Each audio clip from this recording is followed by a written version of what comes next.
വെള്ളാനകളുടെ നാടെന്ന Priyadarshan cinema നാഴികയ്ക്ക് 40 വട്ടം കാണുന്ന മലയാളികൾക്ക് ഈ വീട് ഒരിക്കലും മറക്കാൻ കഴിയില്ല.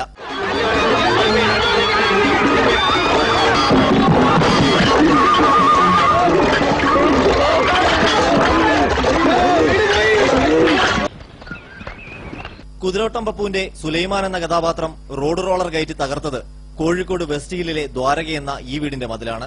24 വർഷം മുമ്പ് സിനിമയ്ക്ക് വേണ്ടി തകർത്ത മതിൽ പക്ഷെ ഇന്നേ വരെ നിവർന്നു നിന്നിട്ടില്ല. കൊടും വളവിന് അഭിമുഖമായി നിൽക്കുന്ന മതിൽ ദിശ തെറ്റിയെത്തുന്ന വാഹനങ്ങളാണ് ഇടിച്ചു തകർക്കുന്നത്. ഓരോ തവണയും മതിൽ കെട്ടും, പിന്നാലെയെത്തും മതിൽ തകർക്കാൻ ഏതെങ്കിലും ഒരു വാഹനം. ഇക്കഴിഞ്ഞ വിഷുവിന് മുമ്പാണ് തകർന്ന മതിൽ പുതുക്കി കെട്ടിയത്. അന്ന് രാത്രിയിൽ ജീപ്പ് ഇടിച്ച് മതിൽ തകർന്നു, വീണ്ടും കെട്ടി.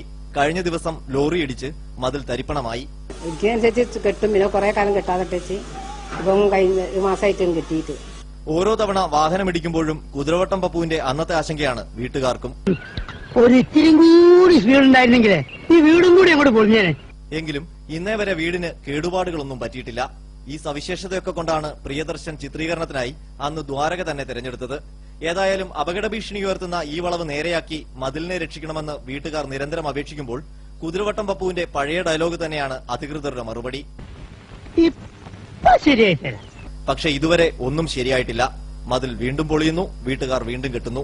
ക്യാമറമാൻ ഷിജിനൊപ്പം R Ananthakrishnan, India vision, Kozhikode.